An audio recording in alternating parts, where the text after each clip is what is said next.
Oke, selamat pagi, selamat siang, selamat sore, selamat malam semuanya, rekan-rekan. Kami dari Sekolah Tinggi Hukum Garut, mata kuliah Sosiologi, dosen oleh Sophie Martin SHMH, dari kelompok 4.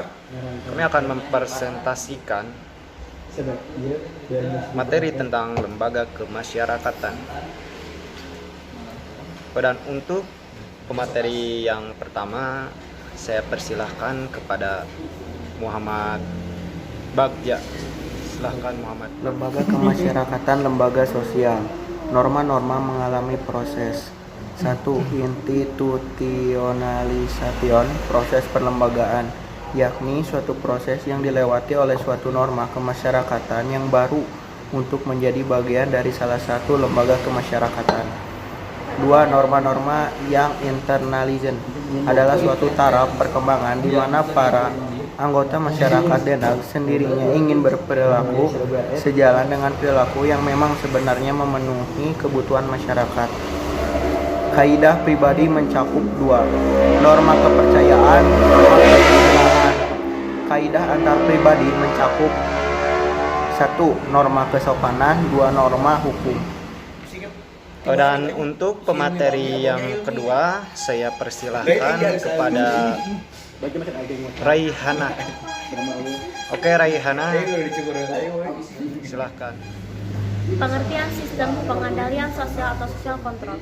Pengendalian sosial atau social control merupakan segala sistem maupun proses yang dijalankan oleh masyarakat selalu disesuaikan dengan nilai-nilai dan kaidah-kaidah yang berlaku dalam masyarakat. Pengertian lembaga kemasyarakatan. Lembaga kemasyarakatan adalah himpunan norma-norma dari segala tingkatan yang berkisar pada suatu kebutuhan pokok di dalam kehidupan masyarakat. Dan untuk pemateri yang ketiga selanjutnya oleh Tiara Restiani. Beberapa fungsi lembaga kemasyarakatan. 1. Memberikan pedoman pada anggota masyarakat. Mereka harus bertingkah laku atau bersikap di dalam menghadapi masalah-masalah dalam masyarakat, terutama yang menyangkut kebutuhan-kebutuhan. 2. Menjaga keutuhan masyarakat. 3. Memberikan pegangan kepada masyarakat untuk mengadakan sistem pengadilan sosial, artinya sistem pengawasan masyarakat terhadap tingkah laku anggota-anggotanya. Norma-norma masyarakat. 1. Cara menunjukkan pada suatu bentuk perbuatan. 2. Kebiasaan, perbuatan yang berulang-ulang dalam bentuk yang sama. 3. Tata kelakuan, kebiasaan yang dianggap sebagai cara berperilaku dan diterima norma-norma pengatur. 4. Adat istiadat, tata kelakuan yang kekal serta kuat integrasinya dengan pola-pola perilaku masyarakat. Oke. Dan pemateri selanjutnya oleh Hilmi. Tipe-tipe lembaga kemasyarakatan dapat diklarifikasikan sebagai berikut. 1. Dari sudut perkembangannya, A. Aggressive institution, B. Neglected institution. 2. Dari sudut sistem nilai yang diterima masyarakat, A. Basic institution, B. Subsidiary institution. 3. Dari sudut penerimaan masyarakat, A. Appropriate socially sustained institution. 4. Dari sudut penyebaran, A. General institution, B. Regulative institution. 5. Dari sudut fungsinya, A. Operative institution, B. Restricted institution. 3 cara pendekatan atau mempelajari lembaga kemasyarakatan. 1. Analisis secara historis. 2. Analisis secara komparatif. 3. Analisis secara fungsional. Dan pemateri selanjutnya oleh Bayu. Pengertian conformity dan diversification. Conformity adalah proses penyesuaian diri dengan masyarakat dengan cara memindahkan kaidah dan nilai-nilai masyarakat. Diversification adalah penyimpangan terhadap kaidah dan nilai-nilai dalam masyarakat.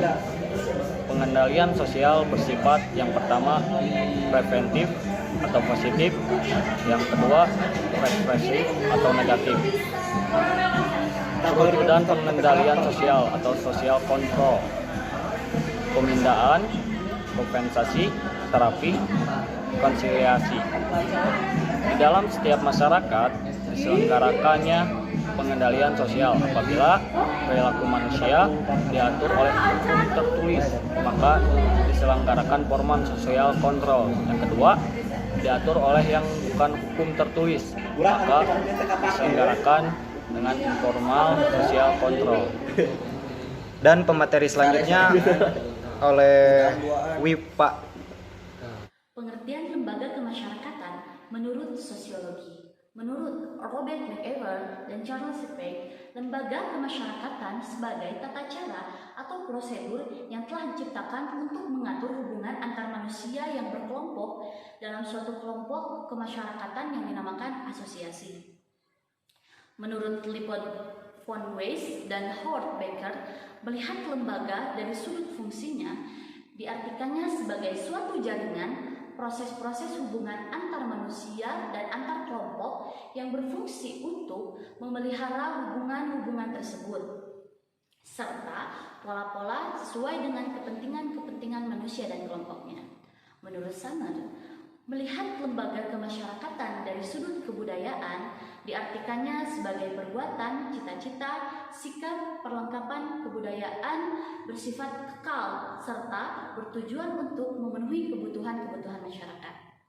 Ciri-ciri umum lembaga kemasyarakatan yang diuraikan oleh Gilin. 1. Lembaga kemasyarakatan adalah suatu organisasi, pola-pola pemikiran dan pola-pola perilaku yang terwujud melalui aktivitas-aktivitas kemasyarakatan dan hasil-hasilnya. Yang kedua, suatu tingkat kekekalan tertentu merupakan ciri dari semua lembaga kemasyarakatan. 3. Lembaga kemasyarakatan mempunyai satu atau beberapa tujuan tertentu. 4. Lembaga kemasyarakatan mempunyai alat-alat atau perlengkapan untuk dipergunakan untuk mencapai tujuan. 5. Lambang-lambang biasanya merupakan ciri khas dari lembaga kemasyarakatan.